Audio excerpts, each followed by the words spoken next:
Welcome, Reed, Sue, Caden, Carrie online. So glad you are here. I was saying that we can't do a Pride Month without a chapel and some sort of united to honor the lives of our LGBTQIA plus friends, neighbors, ourselves, all included in that umbrella. So it's important to make that happen. And so Reverend Dr. Justin Sabiatanis and I kind of found a wonderful resource that will guide us for today.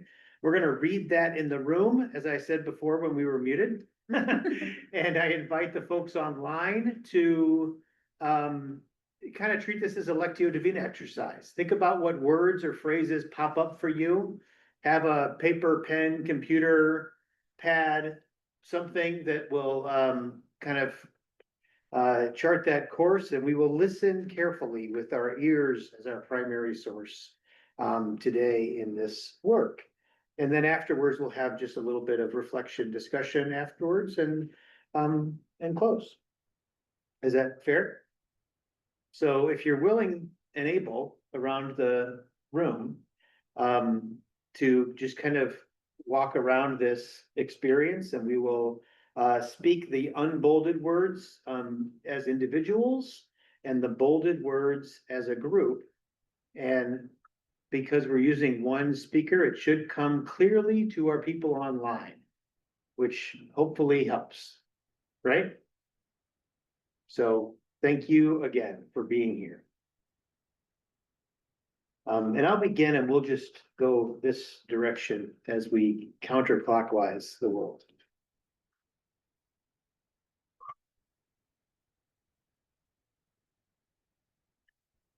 Across faiths, identities, and nations, we affirm an unshakable truth. Every person is worthy, every voice sacred, every body divine. Our unity is not rooted in a single tradition, but in a collective belief in the sacred worth of every person. Let us reject all attempts to impose religious values, symbols, or authority upon our shared civic life. We unite in our commitment to a society where all traditions and those that follow none are equally respected.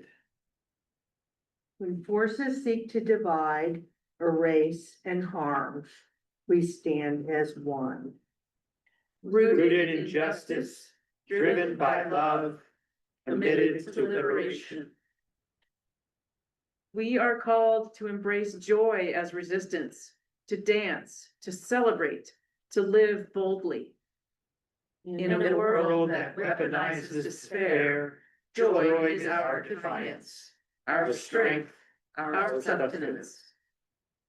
We are called to embrace solidarity, to uplift one another in our shared struggle. Through our identities vary, our commitment to justice unites us. We are called to join with people across the globe in radical solidarity. Justice knows no borders. Love knows no borders. Resistance knows no borders. Faith communities are called to be places of compassion, healing, and action. Spaces that do not merely welcome, but actively uplift, renew, and give witness to the inclusion of intersectional justice. May our faith be evident in the ways we uplift, hold space, and leave no one behind.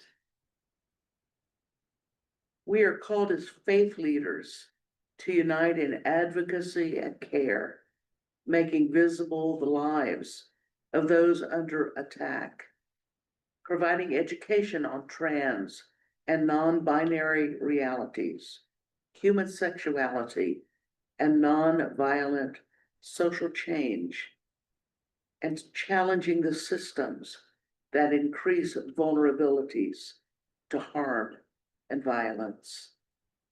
Knowledge is power. Understanding is liberation. Faith must always heal, not harm. Justice is not selective, it is intersectional. We Cannot be free until all are free.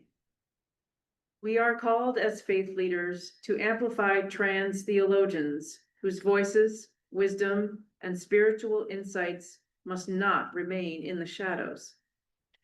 Let sacred spaces be filled with wisdom that liberates, not silence. We are called as advocates to bear one another's burdens with grace, not judgment. Intersectional justice demands action against homophobia, transphobia, biphobia, ableism, racism, white supremacy, any religious nationalism, and every system of oppression. We reject policies that strip our communities of essential services, including gender-affirming care, HIV, reproductive health, and other programs that serve people in need. We are called to be people of conscience, holding elected officials to account to defend the Constitution, oppose self-dealing by public officials, resist policies that dismantle collaborative spaces and institutions, and uphold the inherent dignity of every human being. No exceptions, no compromises. We rise up against the forces that weaken democracy and erode our shared humanity. We call the world to reimagine love as revolutionary, faith as liberating, and neighborliness as transformative. And let us honor the activism, resistance, and resilience that drive change. We are not powerless. We are powerful beyond measure, and we will fight for each other always. Above all, we are called to self-care, for rest that sustains resistance, and healing that strengthens the fight. May we nourish ourselves and each other so that we may continue the sacred work. This is our charge, this is our calling. Together, unstoppable and unafraid. Friends online, this is from the Lavender Interfaith Collective, a litany for justice, liberation, joy, and love. And so Lavender Interfaith Collective is a wonderful organization, but they're often referred to as the Link in the justice community lingo. So if you have a friend who's involved in Link, that's what they're referring to. I have heard that before, so thank you. I didn't know what that was. So they always use the acronym, so it's fun. So you have, access to what we just read. And so I'd love to play a little Lectio experience about something, a word or a phrase that stood out, called to you in the midst of this reading.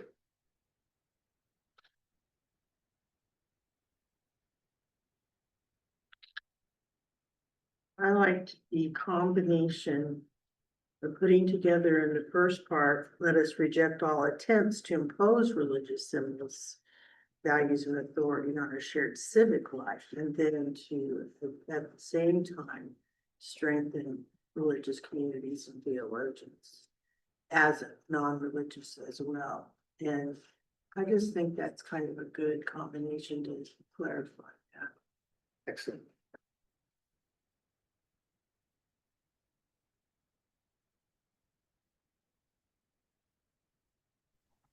I think the calls us all to reflect on our intersectionality. Every one of us is intersectional in some way. Thanks. Reed? I was very moved by the short phrase that we we value the sacred word of each person, and to raise each person up and think of them in that way is to value them. Yes. Thank you.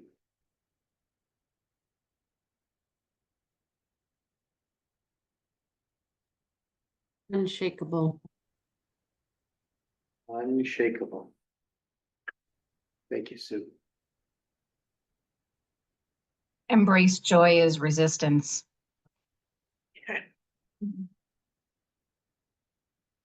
I think about Every- this, yeah, I think about, and that immediately brings to mind, you know, songs and music and, you know, a different way to be loud, not necessarily just volume, but just exuberance. Hmm. Yeah, I heard, Dr. Molly Marshall say when we reflected in chapel in November after the election, that United was a committed place for resistance and resilience. And I heard that in this litany, and it brought me back to that time where I needed that word, and every time I hear those together, it moves me to joy and a place that strengthens and gives courage.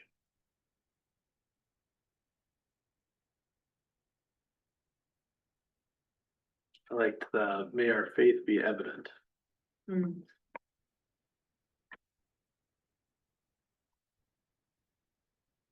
I like the starting, every person is worthy, every voice sacred, every body divine. That is so foundational. And so it just hits me at the core every time I hear these words like that. I like very much the idea of joy as resistance. I heard Willie Jennings speak at the Center for Faith and Culture at Yale, about 6 summers ago.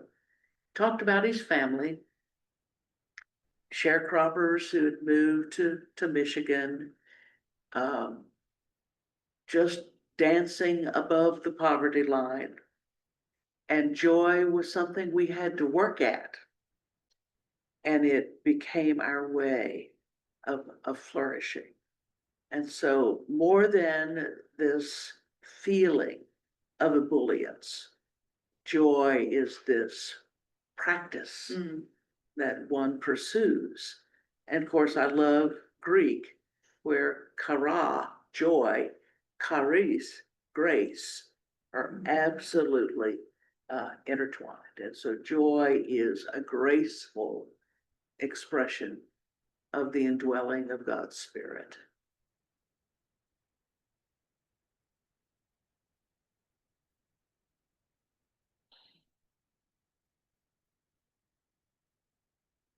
There was various language sprinkled throughout, but I appreciated the, maybe not urgency, but the like solid belief and like, we will not compromise with things. Like this is what it means to be a person of faith.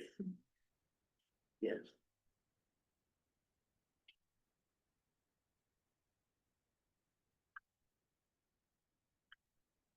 Was also moved by lifting up trans voices and scholars. In the Black Lives Matter movement, I was challenged to turn my radio to stations that played Black music, to read Black authors, and it deepened my commitment and understanding of language and passion and intelligence and wisdom from a community that I knew but didn't know. And I think that's what we're doing in these moments, is to listen and very intentionally lift up trans scholarship and voices to deepen our understanding of a community we know but we don't always know. And so is every one of those voices is an embodied voice with a story. And it just called me to that deeper commitment. I remember just after the Department of Education Dear Colleague letter that they were going to be cracking down on DEI stuff. And there was a board meeting right after that in February. And it was just before we had the trans biblical book event with Melissa and with Justin and others. And so I wanted to get out in front of the board and say, now this is going to be happening so that they're not surprised. And the only question that came to me from one of the attorneys on the board was, is everyone welcome? I said, well, of course. And that was the only threshold of concern, is everyone welcome? Is it accessible? And I thought, that is precisely the right question and speaks well of the posture of our board.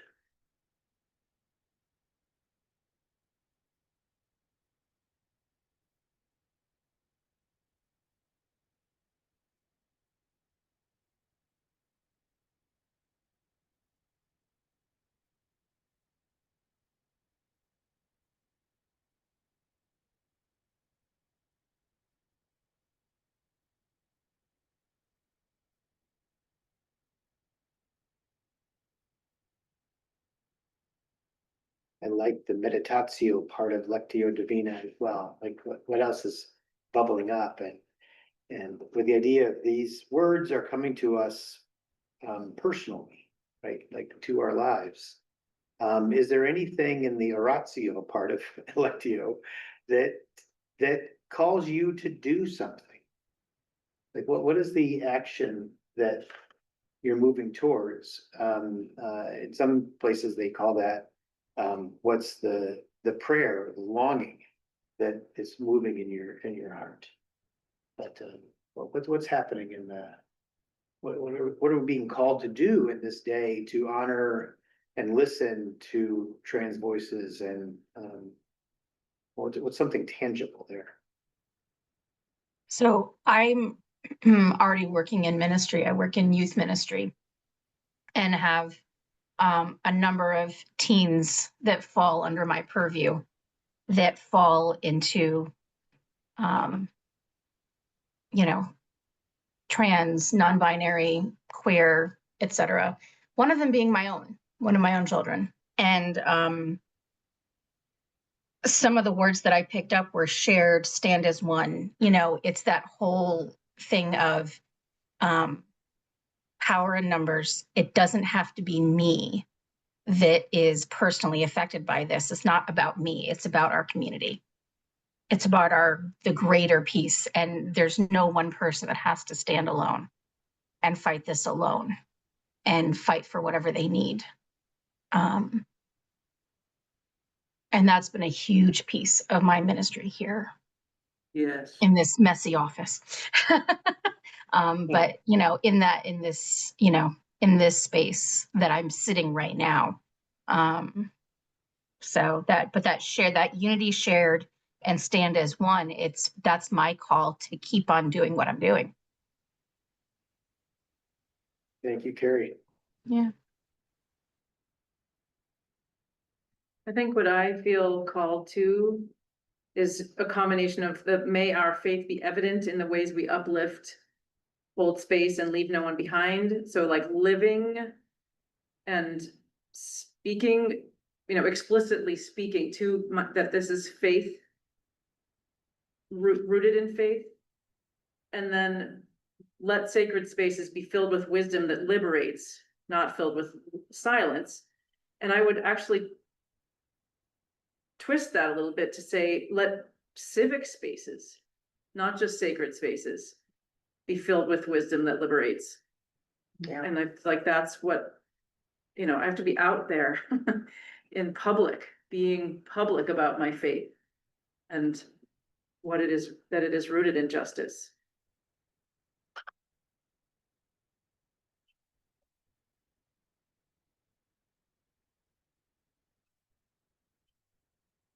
Yeah, kind of expounding on that, I think just being very visible as a progressive person of faith, especially like, potentially like clergy person, I think is just very important. Like I think of whenever I was younger and I would see pictures from protests and rallies of people who were collared, right? And I was like, I would never expect people in the faith tradition I grew up with to ever back these values or back like me as a person. And so I know for a fact that there are young Audreys out there in the world right now who need to see those like visibly progressive clergy and people of faith. Visibility and representation matter.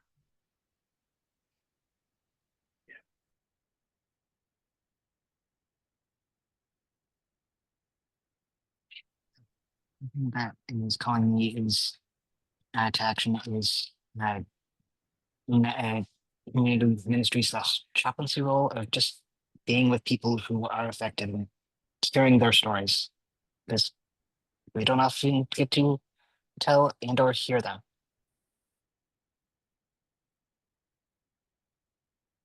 Dave, thank you, Caden.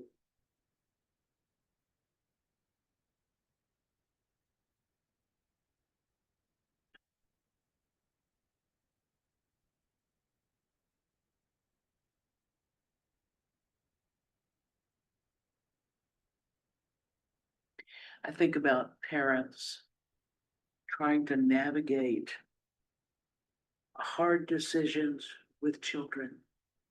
And then preteens and teens, how greatly challenging it is. Former student of mine left Missouri. She and her family moved to New York because having a trans child and just trying to find a place of welcome and safety and a place where the care needed could be available.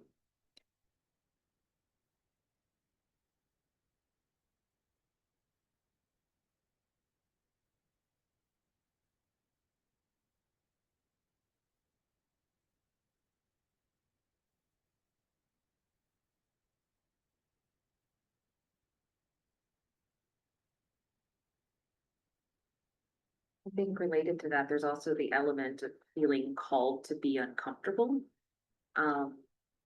I partially moved to Minnesota from Texas because I noticed that the anti-trans laws were making, one, my job difficult as a religious educator. And also I realized that if I were ever to become a parent, there's no way I can guarantee that I would not have a child affected by these laws. And so I've thought a lot about what it would mean to house someone in my crowded house if they needed to up and move here very quickly. I am in a state now where that is a possibility, where this is considered a place of sanctuary, essentially, being willing to offer that hospitality and also just sit with that discomfort as a way of practicing this faith.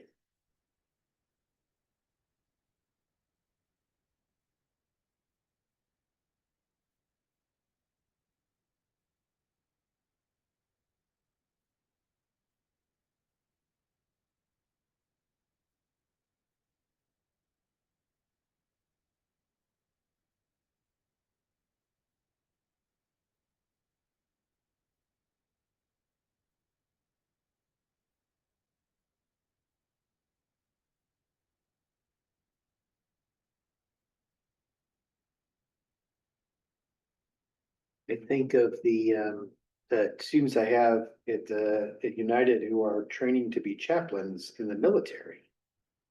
And that many of our folks who are, United people who are doing that work are doing it in the context of, so the Catholic chaplains have this group and the evangelical Protestant chaplains have this group, and then our United chaplains have everybody else.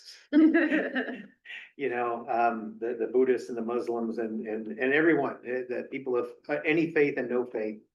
But the specific place of oppression around sexuality and gender identity and gender expression has been just a story among our contextual ed chaplains for the last couple of years in a very, very significant way. And putting yourself in that proximity to listen to those stories and being that chaplain of presence in just environments that are very hateful and negative towards you. And it's not that, until the ban went out, these are folks who have long careers and certainly support of the top echelons of their military base and patrol, and now that's been taken away. So I feel a lot of pain for that, and I want to continue to be present for our folks who are doing that good work. And I think of prison chaplains and other places where it's that voice is just so needed, and that listening ear and that sense of love. I heard the word love a dozen times in this litany, and it's grounded in love.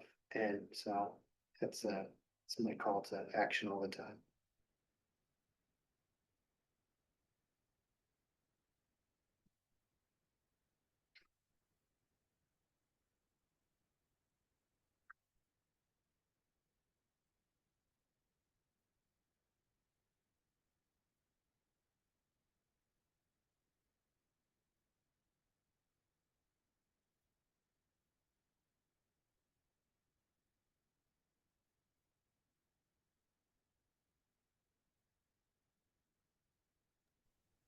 I think it was Sue's one. Oh, go ahead, Sue.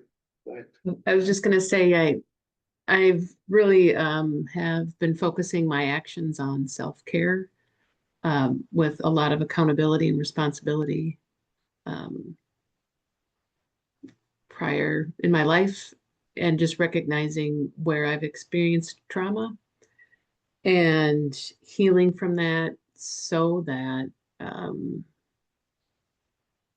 my presence with others is more grounded and more focused on someone else. And Good. that's been really helpful for me to, so that self-care that came in was Yes. was really helpful for me. Thanks, Sue.